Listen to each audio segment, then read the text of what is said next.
We have Chuck Davison and Chris Wallace. And Lyle's out on a special assignment, kind of, sort of. He's tournament fishing, so he's probably not going to be in here till tomorrow when we do a special. But today we're going to get into everybody starts off new. And it doesn't necessarily mean new to catfishing. It could be new to trophy fishing, if that's what you want to call it, the bigger boys. And, you know, I've fished pretty well most of my life, and my grandpa used to take me often, and I can remember just being a small fry, you know, going fishing with my grandpa and getting all worked up. And some people just didn't get a chance as a kid to go fishing. Take Justin, a friend of mine, for instance. He never went fishing until his lower 30s, which I was the only one that took him fishing. So him and I do a lot of fishing together and stuff. So I guess the first thing, you know, if you're getting into catfishing, you know, you're doing like table fare, whatnot, and fishing from the bank, and all that stuff. You know, you may not have to have a very expensive rod and reel, and you know, you could go with the Zebco 202s, Zebco 404s, something of that. I would probably upgrade it to 20-pound test, but that's just me. And I don't think. I mean, can you remember when you started fishing, Chuck? Yeah, I started fishing at a small farm pond across from my house when I was 2 and 3 years old. My mom loved to fish, and I'd go across the road with her, and we would fish there. And then I'd always go with my dad crappie fishing when I was 4 and 5 years old. Every chance that he got, we would go out crappie fishing. And then that's when I really got into catfishing, because we would be out drifting for crappie, and I would catch him little catfish here and there on them minnows, and then I just started asking him to take me catfishing. So every chance he got, we would go, you know, catfishing below the dam. We'd fish from the boat or river bank. You know, we would just use large fiddle worms and chicken livers and stuff like that, catching, you know, blues and channels. But I started off young loving catfish. Right. And Fudd, you just got rid of your Spider-Man combo kit, didn't you? My Spider-Man, oh yeah, sure did. Yep. Oh man. So you know, guys, you don't have to go out and spend a lot of money. You can get a combo for about $20 at Walmart. The great thing is if you screw it up by your lack of knowledge, you can always take it back. Good old Walmart, right? And so I guess the next thing you'd be doing is kind of looking at the waters that you want to try to catfish in. And you know, you can find a lot of structure, channel spillways, and things of that sort. What do you think some of the other things you need to look for, Chris? When you're starting off new to catfishing, things you want to look for, I guess, would be depending on what you're fishing for. If you're wanting to target flatheads, and you're new to that, you want to look for, like, say, a tree that's off the, you know, like falling from the bank into the water, or big chunks of rock. You want to be able to, you know, ask questions to anybody if you're new. You know, I mean, if you're around the area and you see somebody that's catfishing, you know, walk up to them and definitely, you know, let them know that you're coming and everything. Don't just sneak up on them or anything. Somebody might pull a gun on you or something, but walk up on them, get to talking to them, and, you know, ask them what they're fishing for, and how they're doing it, and see if you can't just strike up a conversation to see what you can learn from somebody that's already doing it around you. And if you can't find anybody around you, looking online, getting on the forums like Twisted Cat and Catfishing Pro and USCA One. There's tons of catfishing forums out there where you can get a lot of information for starting out. But looking for, when you're first out there looking for stuff on the water, for flathead, you want to find like a tree or any big chunks of rocks. Basically, you got to think of the holes that, or the structure that creates in the water, and those fish sit underneath them and get up into the holes if it's rock or whatever, and they sit there and they're ambush predators, so they ambush bait as it comes by them, or fish or whatever it is, food. So channel cats, I like to look for where you would look for current. If you see current moving in that area, I like to try to hit the current areas in the channels for channel cats. Blues, same kind of thing for blues. But really, it takes getting out and fishing, talking to people, asking questions, but being out on the water and just and doing it is going to teach you a lot yourself. Right. Well, I agree with you totally. And the other thing is choosing the baits. Now, there's nothing that says that you can't put a big old wad of earthworms on there and throw it out and catch fish or hot dogs and certain other things that people use. But mainly fish eat fish. So if you can get some crickets or some little jigs or something like that and take you a little small rod and reel, like an ultralight, catch you some bluegills and chunk some of that up there on them. And when you put them on, the chunk, you need to make sure that if there's a scale on the point of the hook, you need to make sure you knock that off, because if you don't, you're going to be wasting your time out there. But stay away from, in my opinion, stay away from the Rusty's shad and baby shad, because at Walmart, I've done tests with that stuff, and I've not even had turtles to take it off the hook. So that's some nasty stuff.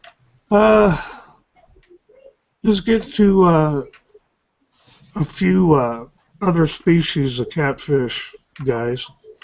I could do a really good example of like what you started out saying about, when you're saying everybody starts out new, it isn't just for catfishing in one specific area.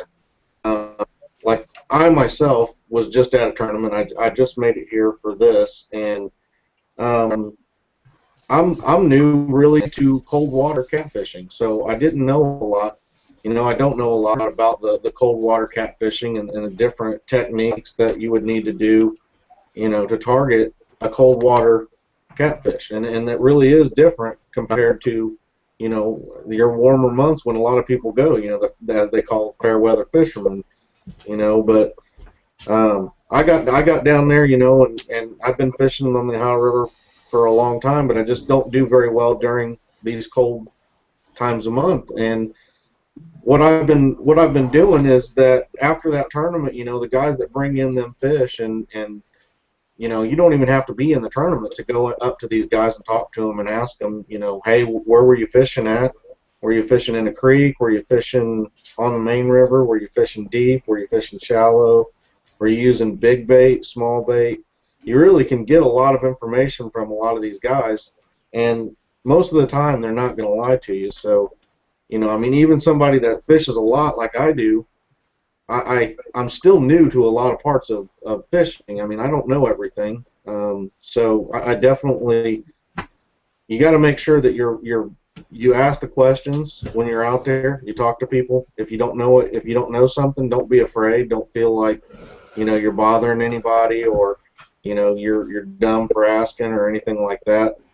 So I just thought that went along with kind of where you started off, Paul. With it's nothing specific. It can be all kinds of different things with catfishing, where somebody's new at doing Right. it. From somebody that goes from table food to catching trophies and whatnot, then you're new all over again because it's the difference between night and day. And when you're on these forums, sit back and watch for a little bit. Ask questions, but don't be surprised if some people come out of the woodwork on you because you mentioned jug fishing or trout lining. It's not really well received by the trophy hunters, and I got in some trouble with that at one time. So, everybody's new at one point, and believe me, when it comes to CPR, I no longer say catch, photo, refrigerate. It's catch, photo, release, and a lot of these guys take that seriously. And I think Chuck could probably tell you that as well. But you got anything you want to add, Chuck? Yeah, anybody who wants to get out and try to catfish, give it a shot. Like Paul said, you can go down to Walmart and you can get 2 Tiger spinning reels made by Shakespeare. I would go ahead and change the line out. I'd buy some Berkeley big game, probably 30-pound test. I'd rig up. I'd go catch me some bluegill. I would cut it up. I'd keep a few live. Go find you a good spot on the riverbank and some good current. Just hang out with some friends. Throw them out and see what happens. When you eventually start catching them catfish and you break a tiger rod or you catch one that you can't get in, that's when the addiction really kicks in. And you don't start buying gear just to have nice gear like everybody else is getting. You're getting the nice gear so you can actually land those fish that actually got away. So you actually build yourself into it. A lot of people I know have went and bought gear and went and tried it, and they said this isn't for me. So if they would have went out and bought nice gear, they'd probably had to turn around and sell it. Took a loss on it or whatever. And you're never what you gave for it. But if you, you'll have these tiger reels sitting around even if you upgrade, and that'll be more rods and reels that you can let a friend use. Take them out and get them addicted along with you, because when you start doing it, there's no quitting. It gets in your blood pretty thick. Yes, another thing Crystal was talking about a while ago is, walking up and talking to fishermen and whatnot. And this is going to be a little common courtesy because it just burns my rear end when somebody crowds me. And, if you're fishing side by side with them with a flow, chances are you're going to cross that line every time, and have a little common courtesy and try to give them the room that they need to enjoy their time as well as you enjoy yours. There's times I get out at Chain of Rocks down on the Mississippi, and there's like 10, 15 guys down. I'd be the first guy. 10, 15 guys come afterwards, and I'll have 2 of them Koreans that crowd me. They can't speak English, but when you go like this, next time, they usually quit crowding you. So that aggravates me to be crowded, and just have common courtesy about the people you're around. If you're they got a couple of kids and you sit down next to them and their kids and light up a cigarette, or something like that. That's just, you got to think about things that you do when you're sitting next to somebody or like I say, crowding them. But I don't know. Do you know if anything else, Sir Chris? I can't think anything but common courtesy.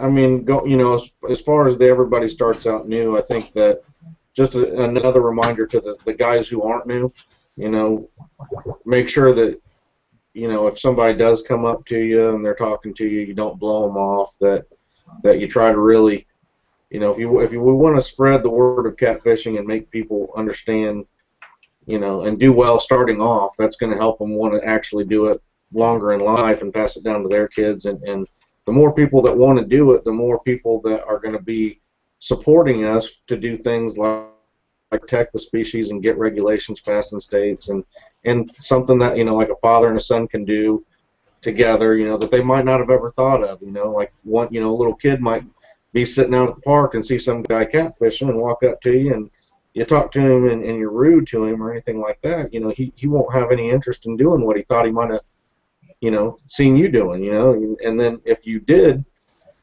talk to him and was nice and everything, he might, one day he'll take his kid, and that will progress on down the line further than you ever might imagine. So just, even from the littlest thing, from like a little kid coming up to you, talking to you about it, and trying to take a few minutes, even though you might be busy doing something or whatever, just take a couple minutes out, talk to an adult, a grown man that walks up to you and asks you some questions, and whether you're a tournament fisherman or not, you don't have to give them all your secrets, but you can still be courteous and tell him some things and ask him, what he's wanting to know exactly, and see how you can help him. And, even offering to take people out on your boat with you, or taking them to spots that that are decent without, giving any.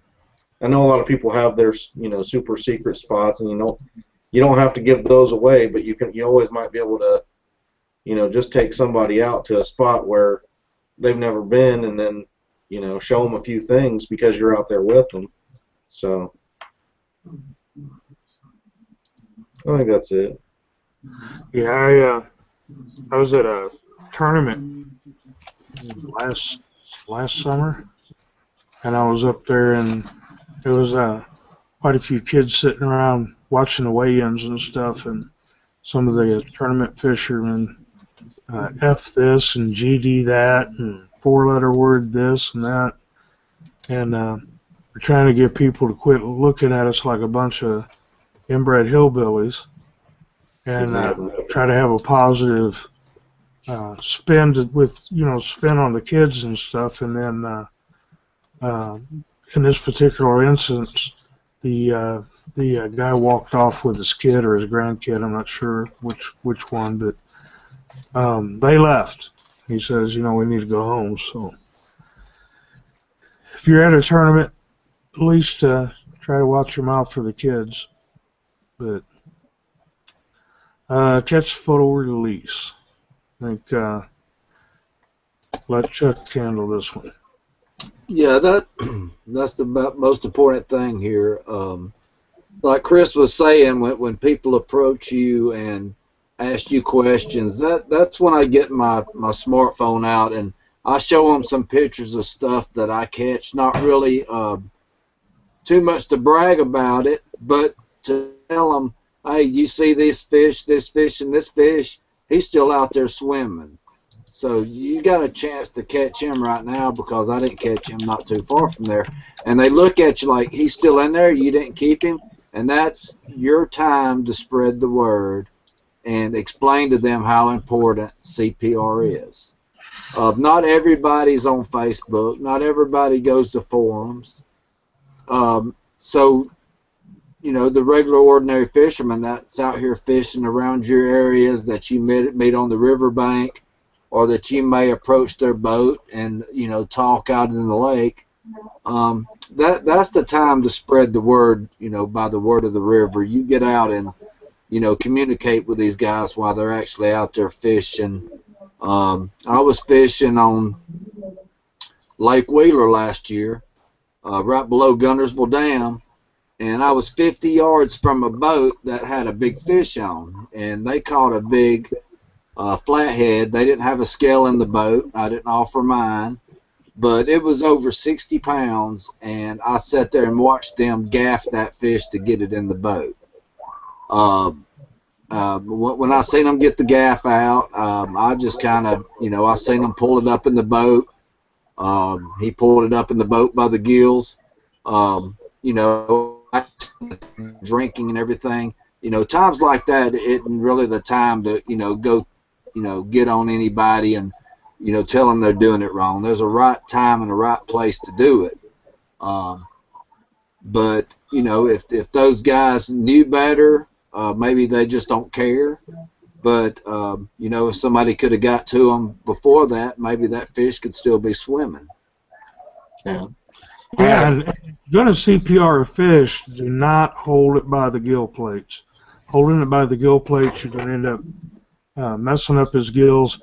That's the same as just punching us in the Suflex, knocking the wind out of you. When you do that, you're going to have issues on breathing. But I think I interrupted you, Dave. Go ahead. Or Chuck. Yeah. Also, if you're down on the rocks below the dam, or you're in a boat by yourself, or you're on the riverbank by yourself, and you catch you a nice fish, and you want to get you a photo of it, and there's no one around to do it, don't kill that fish trying to get that photo. That photo is not that important, and that fish is still in there, and he's going to grow, and you can catch him again and get that photo when he's bigger. And that'll give you a chance to be more prepared next time. There have been lots of times that I've actually got fish to the side of the boat, and went to pull them up in the boat, and I seen it was going to be a bad situation because I was by myself, and I knew I would probably half kill the fish, and the fish would probably half kill me by just wrestling around the boat and trying to get a good look at him and trying to get a photo. If you're out fishing for fun and he's not no big record or something like that, you get him up to the boat and, snatch that circle hook out of the side of his mouth and let him swim on.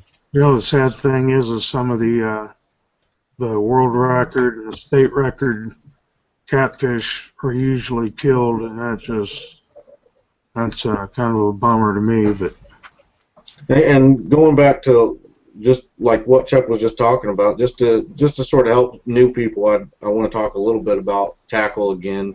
Some basics on hooks. There's two main types of hooks, and one is called a J hook. The other is a circle hook.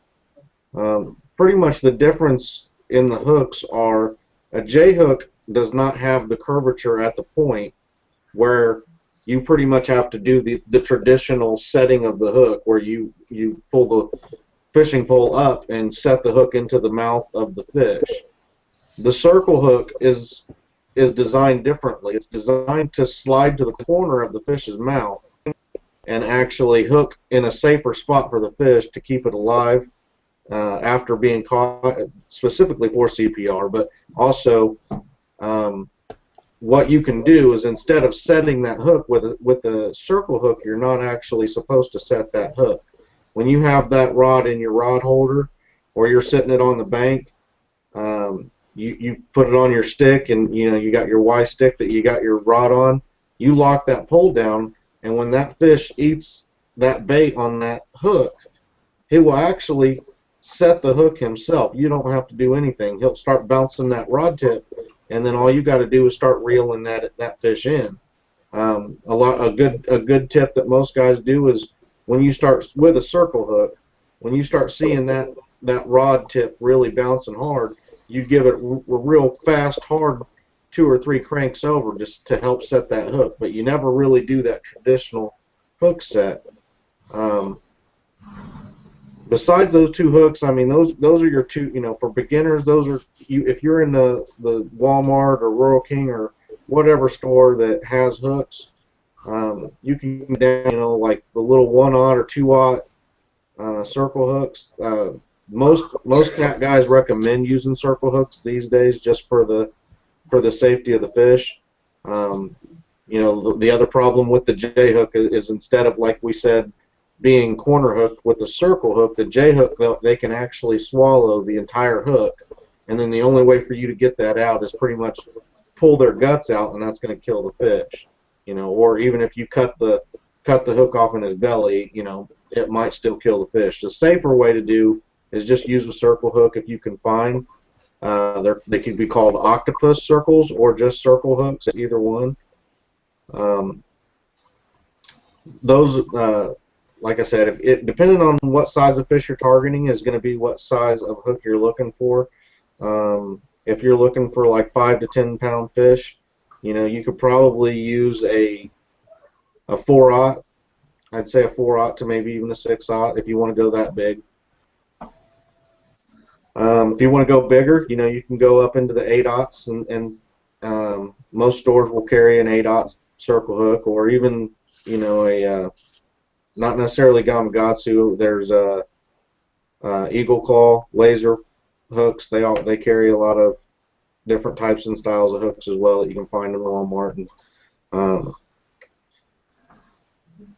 as far as hooks, do you get, you know, we could go on to some sinkers and other things to help them out to get people started when they're new, but you guys got anything to add for hooks? Or No, not really. You know, you get into the circle hooks, so they do tend to be a little more expensive. But yeah, I'd prefer to have a circle hook than a J any day anymore. Once I started using them, there wasn't no turning back. Because you know, a lot of people say that, you know, that using circle hooks takes the fun out of fishing because you're not setting the hook anymore and the fish catch yourself. But it's all about the conservation. You know, you want the safety of that fish. You know, you want that circle hook to stay out of the gut pot. You know, stay out of the gut. But that circle hook can slide out easy. There's also some places up on the Red River on up into Canada that you know, that you can't even have barbs on your hook. You have to use a circle hook, and if you have a barb on your hook, you have to bend it in with pliers. I mean, that's how far they're going into conservation on their channel cat populations up there.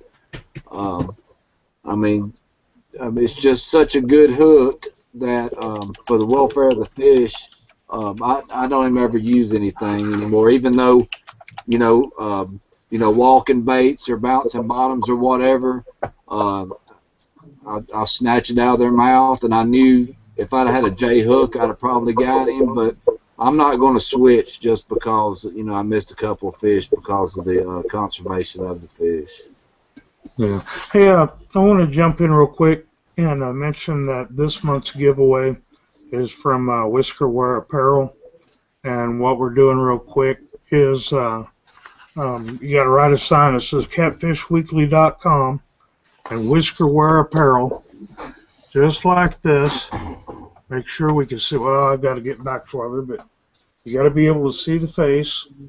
And the Whisker Wear Apparel and the catfishweekly.com. And at the end of the month, we're going to do a drawing by a third party, and you'll get your choice of either a black hoodie or a white hoodie, 2 koozies, and a Whisker Wear Apparel sticker. So I wanted to make sure everybody understood. You have to upload it to our Facebook page, and I will make sure I get another post sent out here in a little bit to send you in the right direction. So anyway, 7 up on top of the hour. Anybody else got anything that they think they might want to throw out there?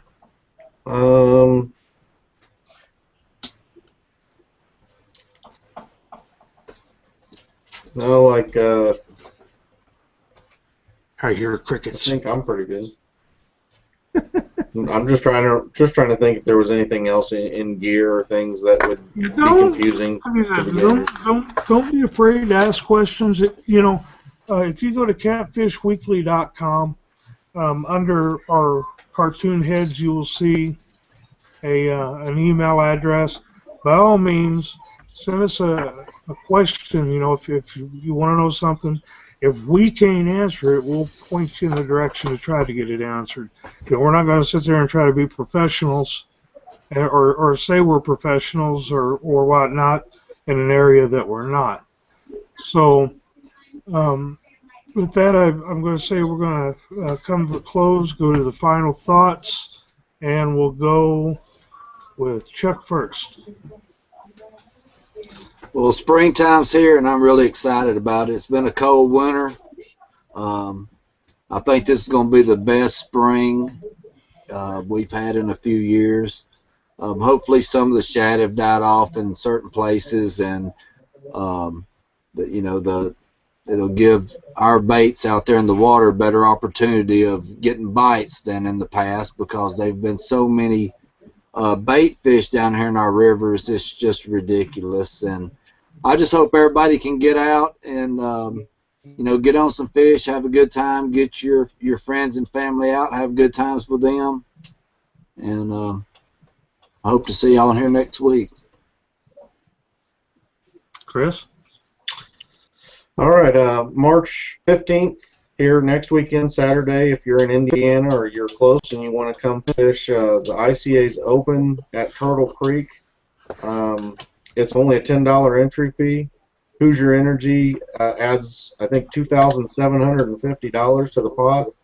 There's normally over 100 to 150 boats at this tournament. It's not huge fish. It's a lot of little channels. It's a warm water discharge lake for the energy company. There used to be big flatheads. They could still be there. We don't know. But most tournaments, it's a 10 fish. It's a 10 fish limit. In most tournaments, it doesn't take a lot of weight to win, and it's a really fun tournament because there's so many people, and it's such a small entry fee, and there is such a large payout on it. So I think it pays out 15 places on the norm. So if you want more information, IndianaCatfish.com, I believe, is their website.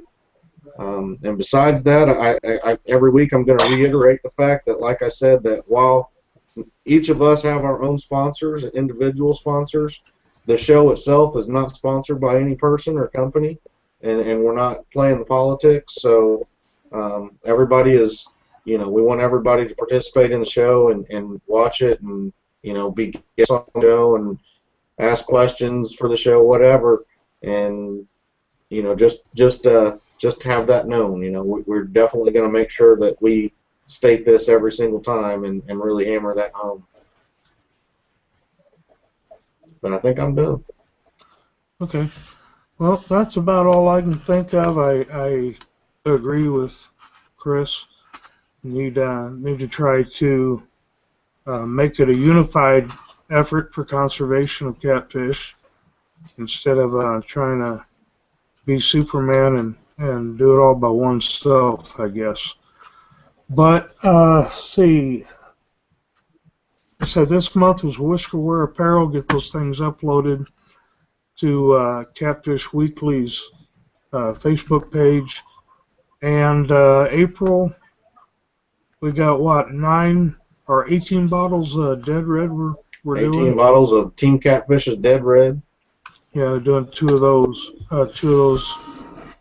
Yeah, every show, I think, we're going to give away 2 packages, so that'll be a definite month where people will want to participate and be in our chat and be live with us, so that way you can have a chance to get a couple bottles of Dead Red.